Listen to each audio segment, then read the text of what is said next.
Храната, лекарство или отрова. Замислили ли сте се, че това, което слагаме на трапезата си всеки ден, може да бъде най-мощното лекарство или бавна отрова за нашето тяло? Истината е, че всичко зависи от избора и количеството. Малко натурален шоколад, удоволствие и антиоксиданти. Прекалено много сладки изделия, инсулинова резистентност и възпаления. Чаша вода – живот. Чаша газирана напитка – натоварване на черния дроб и костите. Ето ви няколко примера за храни, които при прекалена употреба вредят на нашето здраве. Рафинирана захар и брашна.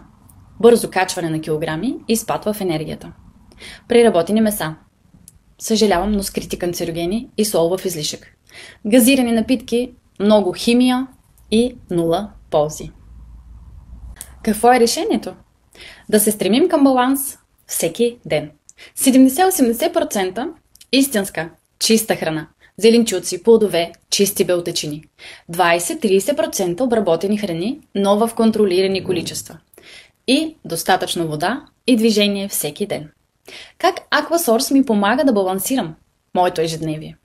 В днешно време храната често няма нужните пълния спектър от витамини и минерали. Затова, включвайки Aquasource суперхраните, аз осигурявам на тялото си това, което всъщност липсва в храната. А децата ни в периодите на своя растеж имат нужда именно от това.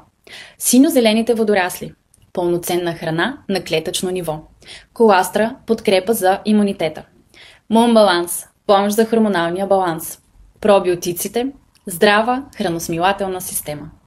Храната, приятели, може да е лекарство. Въпрос на осъзнат избор всеки ден. Ако искате да споделим опит или да научите повече за профилактиката и суперхраните, чувствайте се поканени да се включите в групата ми "Подари си здраве и спокойствие" и да задавате своите въпроси. Пишете ми налично, обаждайте ми се. Тук съм, за да ви бъда от полза. Здравето е избор, не забравяйте. А с Aquasource храната се превръща в лекарство.